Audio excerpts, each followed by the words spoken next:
I like how you measure time in cups of tea. And I realized the complexity of all the world that Chris created, and also... But even still, when I watched it, there were moments where I thought, oh my gosh.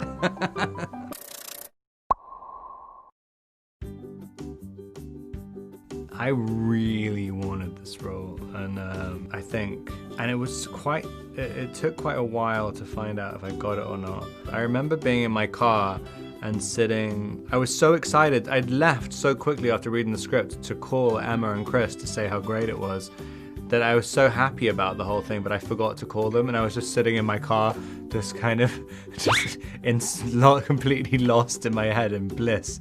And actually a guy came up to my car, and I was in this kind of amazing mood after having read it, and I was looking at this guy through my window. He's like, there are tunnels under LA, and they're stealing the children and bringing them there. And I was listening to this guy going, wow, this is a crazy night. So the first guy was a crazy guy on the street. It's like, hey man, I just got Tenet. When I auditioned for the film, I found out that I got the part about 2 hours later. But then I wasn't actually allowed to tell anyone for a little while. So I was just like a little secret squirrel walking around. I wanted to tell everybody, like the barista, my mother.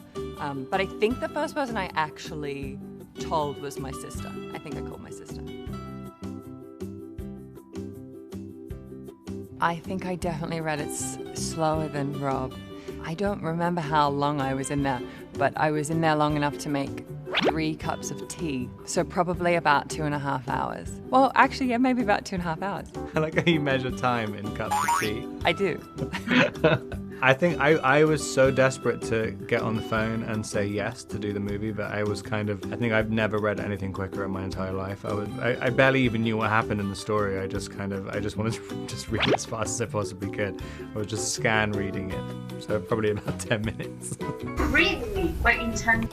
I wanted to read enough of it so I could tell Chris I read it. So I probably read about 5 pages. Yeah, well, the first time I read it, I read it so fast, but I was just kind of, I kind of felt it all at once. There's a line in the movie that says, don't try to understand it, feel it.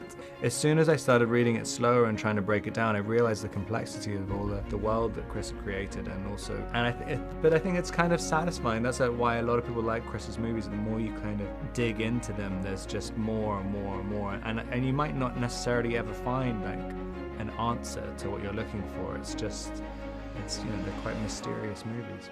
Yes, I'd say we really had to try and understand it. One day you think you understand it. I mean, even sometimes shooting, for instance, the car chase sequence, some days I felt like I really understood exactly what we were trying to film, and then other days my brain would sort of like lose track of all the pieces of it. And I definitely sometimes would think I had really understood a sequence, and then just before somebody said action, Chris, I would imagine, because he's our director, I would run up to him and I would have to like triple check. But I think as a whole, the more I dug into it, the more I understood the plot. But even still, when I watched it, there were moments where I thought, oh my gosh, that's that. I mean, it's just such an enormous kind of beast in a way, but you kind of access it how you can, and you receive it on the level you can, and that, I feel like that was sort of the experience.